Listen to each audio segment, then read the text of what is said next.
name is Omer Wasim. I'm an artist currently based in New Haven.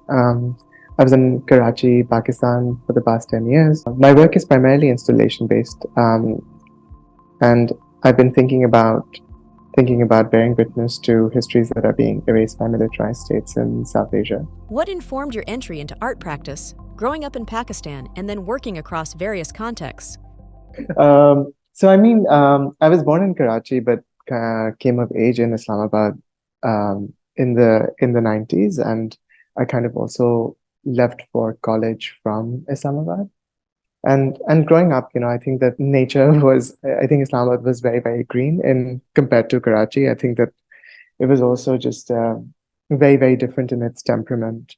I think that all of those influences were invisible for the most part, and I tuned into them later on in life. But art was also something that, I think that it is perhaps very, very cheesy to say this, but I think that it was also one thing that I was kind of always okay at. I think more than other things. And I think I was able to kind of do okay in O levels, and I think somehow managed to convince myself and my parents that this is what I wanted to do. And then college happened, and I came to the US, went to MICA, and got exposed to amazing professors who basically taught me all that I know.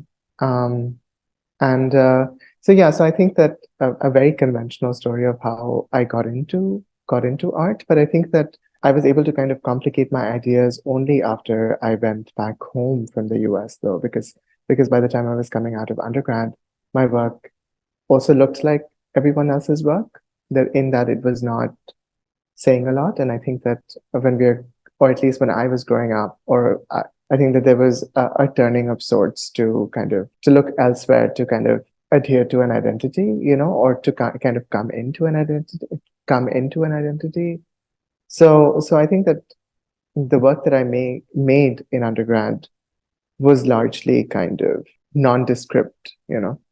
And I think that I don't feel any shame in saying that, because I think that over the years I've worked towards turning to where I come from and learning about my own familial histories and bearing witness to things that the state is kind of erasing or making invisible. Did returning to Pakistan and being grounded in Karachi inform an interest in spatial politics in your practice? When I sort of went back home from the US in 2013 after my undergrad and first graduate school experience, I kind of landed a teaching gig at the Indus Valley School of Art and Architecture. And there I met Sarah Sheikh, Zara Malkani, Shahana Rajani, who would kind of go on to change my trajectory in moments. I think that that being back in Karachi was not the easiest, but I do think that it made my work more complicated and grounded, um, and gave me friendships that have influenced me and that continue to influence me. I traced the start of my artistic career to when I started collaborating with Sarah Sheikh. So I think I was making work before that, but I think that I was kind of able to really figure out what I was interested in with Sarah, and I think that of course so much of that was also her.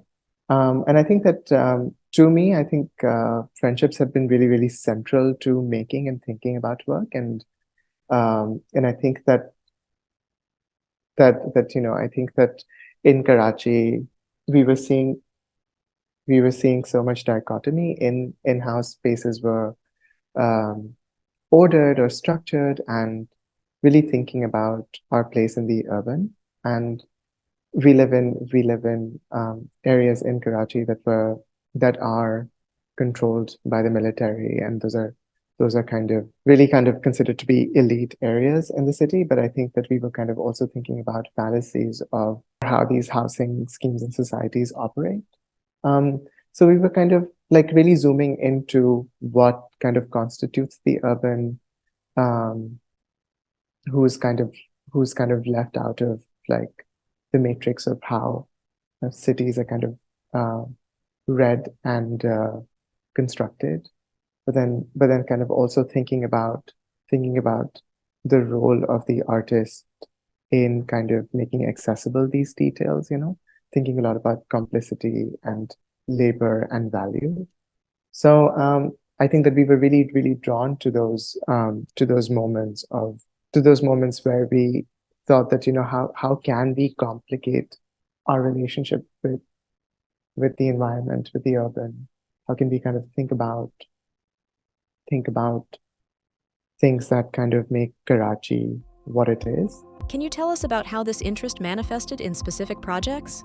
So for example, for one particular project, we were just sort of, I think that to get to work, I would drive on main, I would drive on Main Seaview Road to get to the university, and every day there'd be like dozens of um, cleaners, sort of using like a very basic broomstick to clean like all the sand that had blown over from the ocean to the actual road, and how that kind of seemed so violent because that sand is like kind of constantly being blown over. So I mean, how do we kind of think about how inefficient systems of the state kind of actually communicate how disinterested they are in improving people's lives? So Sarah and I were just also thinking about all of these things. And I think that that got me really into the urban and thinking about the ways in which the ways in which we experience cities. I mean, yeah, yeah, but then also I think that if a lot of the work was about looking out, I think that there were also moments when we were trying to look in. So the last project that we worked on, we kind of picked up a piece of stone, and then my father's a geologist, so we took that piece of stone to him, and then he was like, "This has been dislodged from the ocean." So I think that we were just kind of also like, I mean, we were kind of also figuring out ways to exhaust how how we can know a particular thing or a particular phenomenon, in this case, a stone. So I think that the stone became a vehicle to not only think about the outside, but it became a vessel through which we were also able to look in. So I think that what we were kind of also interested in was the simultaneity of looking out, but also looking in. Much of your work has unfolded in collaboration with others. What does the act of collab open up for you? And on a very practical level, I think that a lot of artists making work today need to have other jobs to be able to kind of make a living. And I think that collaboration, or coming at collaboration to the lens of like, how do you multiply time? So if two people are working on a project together, it's like you multiply time that way. So I think that yeah, we were also kind of thinking about how to kind of multiply multiply time and be more productive. And I think that these are very, very kind of, these are things that one understands, but I think there's value in saying it. Um, because I think that there's the kind of beautiful aspects of collaboration, but this is the very practical aspect of collaboration also, that you multiply time and you're able to kind of get more done because because two people are working on it, or multiple people are working on it, except for just one. Can you talk about your recent exhibition Rights Adrift and how it delves into your family's history of displacement? So there are histories of migration and forced displacement in my family, and these histories are kind of not accounted for, in that the Pakistani state um, like is slowly over the has been slowly working over the years to kind of erase critical histories, especially around 1971. Um, So this is a project that's been in the making for me personally since 2016, 17. Um, and I've been slowly kind of speaking with parents, my aunts and uncles, and uh, thinking about like preserving some aspects of this historical kind of um, marker that's being erased. So, but I think that for me, it kind of ultimately became an undertaking that had a lot to do with the rituals and healing practices around these histories, or uh, how like particular rituals connect us to places that we no longer have access to. So, and I mean, I was just right before uh, right before I started working on making actual work for the exhibition at Code. um, I was in Switzerland and I was in the kitchen a lot and cooking a lot, and slowly came into making the connection that so many of the rituals practiced in my family have to do with food.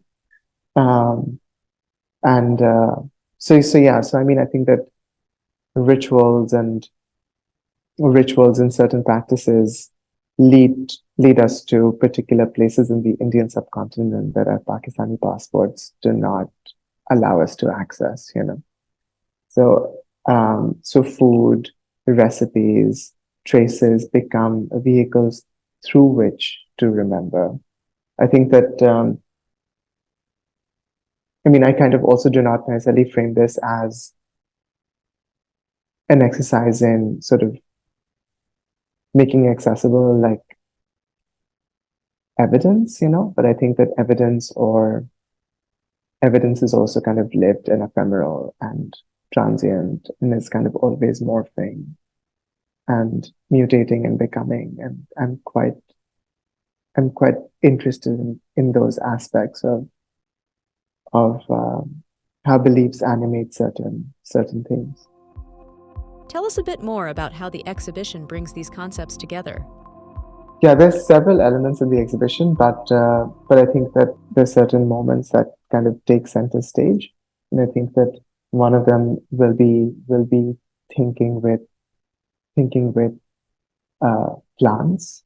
So throughout Code, you'd see jasmine and periwinkles, and there's a particular form of grass that grows abundantly in Karachi, but it is also uh, native to South Asia.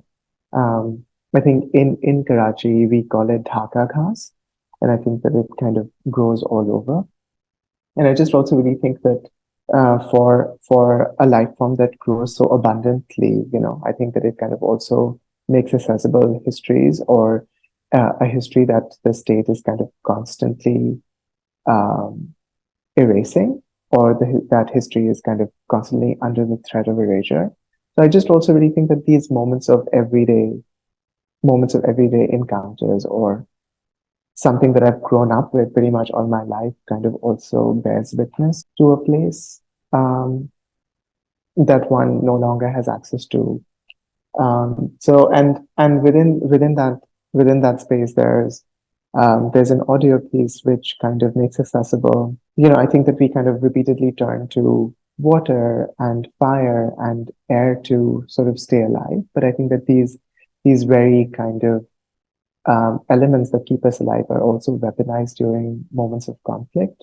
So I think that I think that the audio piece kind of becomes a guide, if you may, that kind of allows allows um, the audience or people who are in that space to kind of course through varied textures of conflict to arrive at a fuller understanding of what the work is doing.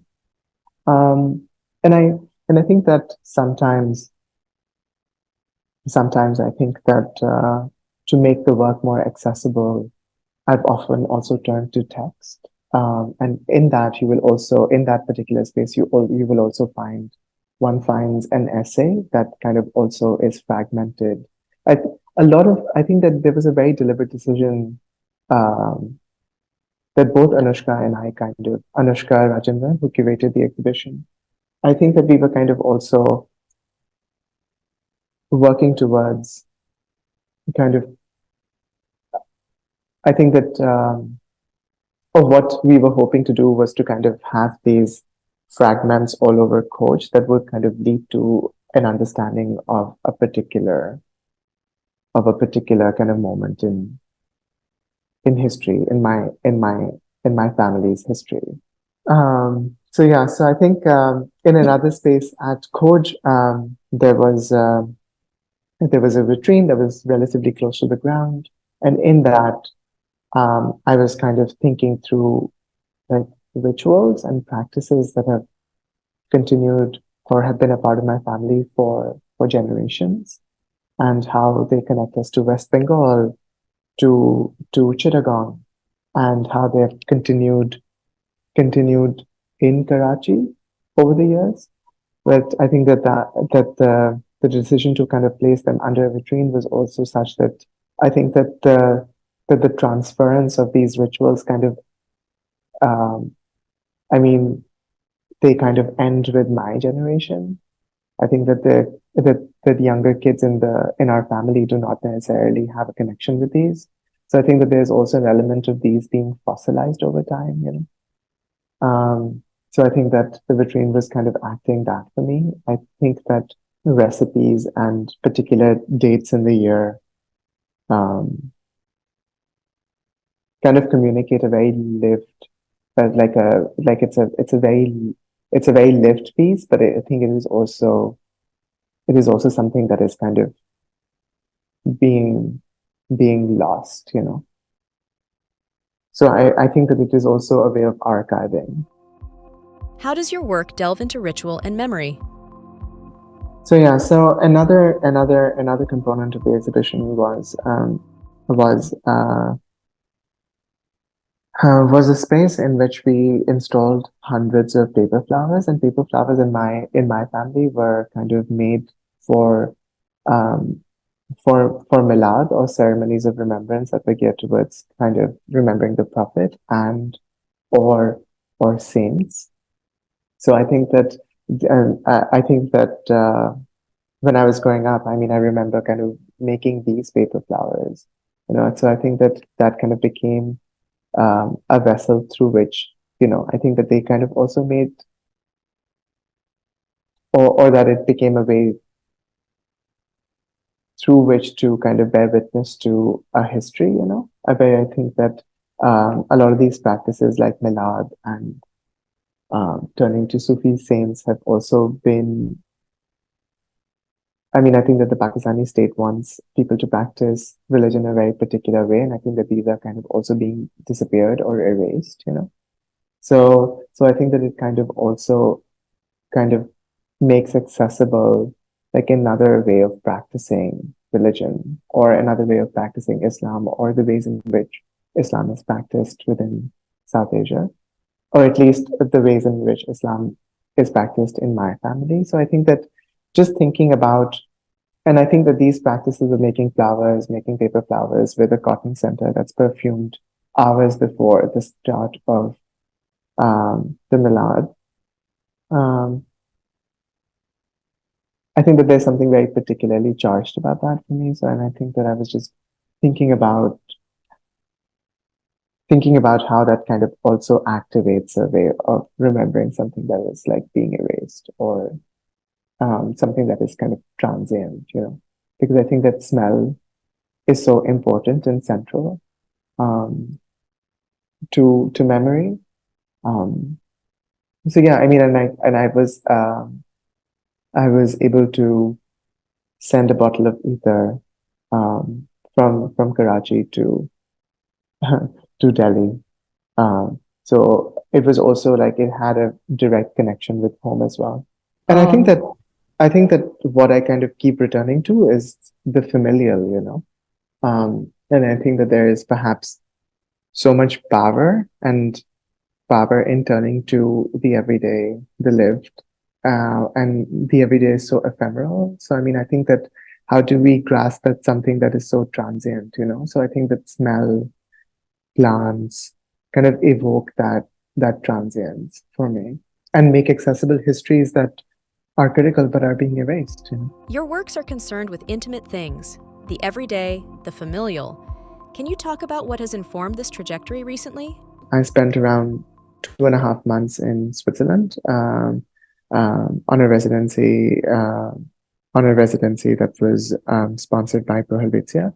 I was in the middle of nowhere in a town called Schkol, um, and was next to this river that supposedly has a lot of healing properties. So in all over Schkol, I mean, there are a couple of properties that came up 100 or so years ago that were geared towards sort of healing practices, or like that were kind of that put people back together or to kind of repair their body in some shape or form. So I mean, the proposal that I went to Switzerland uh, with was kind of thinking about how humans over the years have turned to the natural world um, for healing purposes, you know.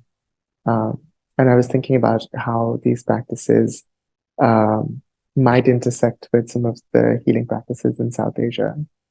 Um, and I think that as the residency progressed, also, I was able to kind of speak with a lot of people. Um, but I think that one magical thing that happened during the residency was also how I kind of stumbled upon cooking as a way of nurturing and caring for people at the residency, and I was also kind of able to think of that as a practice that kind of also heals to a certain degree, or at least that is how I was arriving at it for myself, you know.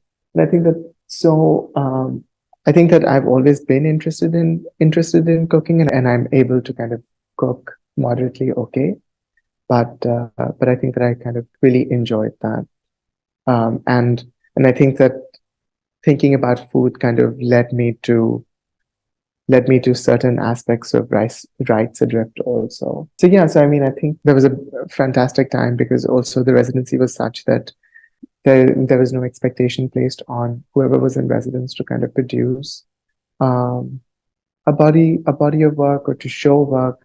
So I think that it also became um, a lot of that time was also like kind of geared towards thinking about what my work was doing or next steps. And then I'm also really thinking about how, like, what food is kind of doing in my work overall now.